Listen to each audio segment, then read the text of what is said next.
basically where people are getting to select the options. They don't know where the research has come from. It's us as Osmi Media or TSAM putting it out there. They don't know Tim Temple's option number 4 on there. He said that. Once you've got the report and we have done some analysis on it, what we're going to do is go back to anyone that we've got a good relationship with and say, what do you think of the report? Is there anything that you have any comments on?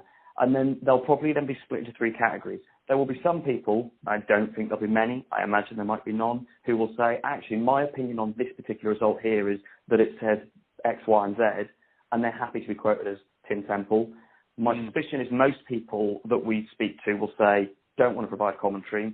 But if we have 8, 9, 10 people that say, well, I'm really happy to tell you what I think of this graph, but I'm not willing to be quoted as a company in any way, then we will either just put it in as commentary or we might say from an asset management firm. We're expecting this report to go out with no names and probably no companies.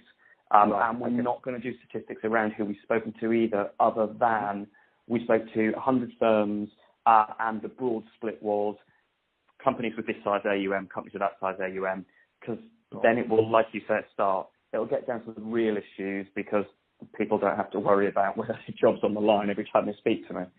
Yeah. Okay. Comfortable with all of that? Right. Yeah, that sounds good. Sounds sensible. So, do you have a little bit of time now for me to just ask you, because a couple of the questions that are on that list, just to get a feel for what are some of the things in that you're looking at the moment, and that will allow me to kind of put them next to the other ones and start to get some groups together. Yeah, sure. Absolutely. I mean, granted, I haven't had time to think about these at all. But I mean, then again, having said that, obviously we're always thinking about most of these things in some way. So I haven't formalised any responses to anything, but I'm sure I'll have an opinion and have thought about some of these bits. Right. Actually, experiences, that's a much better way to do it. What are the things that are in there? Because we're looking to get a feel, and then we'll be able to group them based on some candid conversations, kind of off the cuff with people. Might get some interesting things. Okay. Yeah, no, that's absolutely fine. So should we just start at the top, do we? Biggest opportunities? If you'll have to go like that, yeah, what do you see as some biggest opportunities at the moment? Okay, good. So probably the boring answer, but it probably is true, is that the biggest opportunities are still to do with IT, really. It's whether we can leverage those opportunities or not is always the problem. But I think that still does continue to be the driver in terms of all the buzzwords everyone talks about, having RPA, which obviously is just automations, but now we call it robotics and whatever, which allow us to take a lot of the things which are still manual around the peripherals. I mean, I guess it's been a really big process over the decades to take everything was manual, and bit by bit everything's become more and more automated, such that most of the operational processes now, certainly here, and I think in most places, most of the operational processes now are done on an STP basis. They're going straight through. We have exception management. We've got far less staff per transaction volume, if that makes sense, than we would have required if we hadn't had all that stuff happen through the systems that have come through over the years and so on. But there's still this big hodgepodge of manual processes, and all of the errors come from those manual processes, those things which are only done once a month or once a quarter on an ad hoc basis when a particular portfolio, which is set up in a particular way, trades a particular stock or what have you. But the cost of these sort of IT systems, because they're becoming much more, I suppose, ubiquitous now, they're coming down. So I would think that the biggest opportunity, while it's sort of a bit boring and it's a bit of a cliche, the biggest opportunity is actually to be able to go back through and tidy up everything that we've got within our operational infrastructure to take out those friction points. Great. Other thoughts on biggest opportunities, or is that kind of the overarching, like the big one that goes above everything else? Well, I think that's the biggest one. I mean, there are certainly a lot of the rest depends on your size and where you are. So someone at our sort of size, we are just at the right point where we still could have an opportunity in terms of we could outsource our operations, which is something we've looked at a lot. But it depends on where you are in there. If you're a different size, I suppose for us we have both options. We can either make things even better internally, even more seamless and efficient and automated, or we can not. We can just outsource it, which is the other opportunity that a lot of people have. I think when we're really looking at the middle and back office, we're still talking about non-value additive processes for the most part. So we still want to have, obviously, you want to have good people around, which you'll have under any model that you go for, because actually the people who understand how everything works in the market with the custodians, etc., have to be there to inform actually how your asset managers do things and how the client managers do things and how they make the decisions about what they're going to accept in terms of business and so on and so forth, and make sure that if they decide to start trading new asset classes, how all that's going to be plumbed in properly and how it's all going to work, and give the heads up on the issues they're going to have.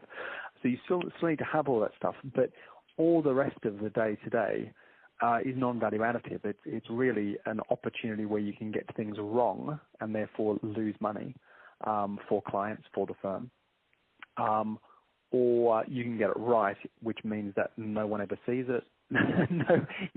It's like it didn't happen. So yeah, I may just be missing some vision, but I don't see anything else really which we can add into the organisation.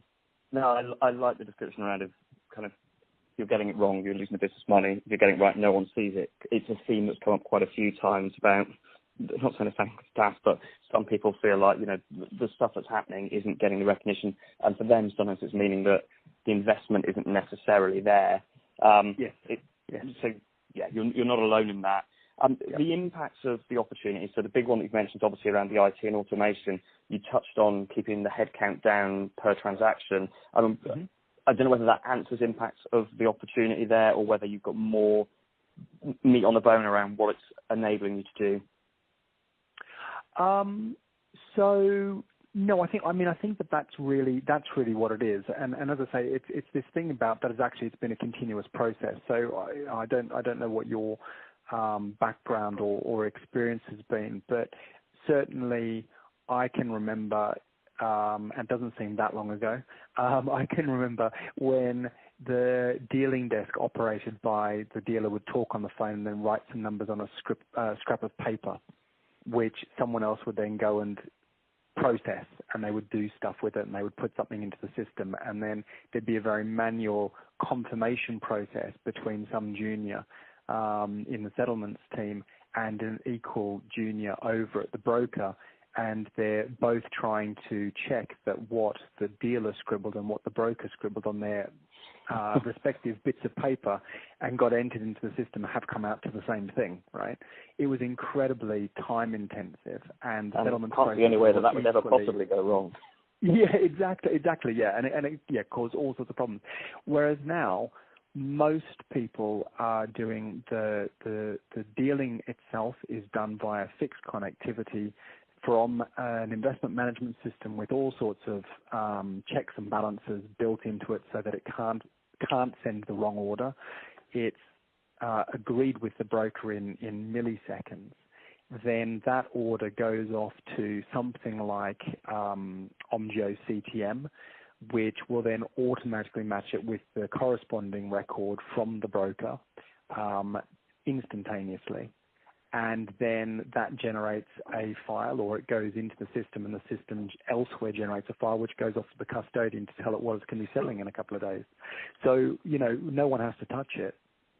And so in terms of from the original process where you had to have all these hands on it to now, people can now be processing tens of thousands of trades, and it doesn't matter. It's a fully scalable business. You can just keep on throwing equity and bond trades through, and they'll follow that model, and it's absolutely fine, which you couldn't do before. So I think that's the thing, is we've reaped the benefit as an industry. We've reaped the benefit of these sorts of automations which have come through. Where it's left behind a certain amount of mess, where it's things where they don't follow a consistent process all the time. So it's never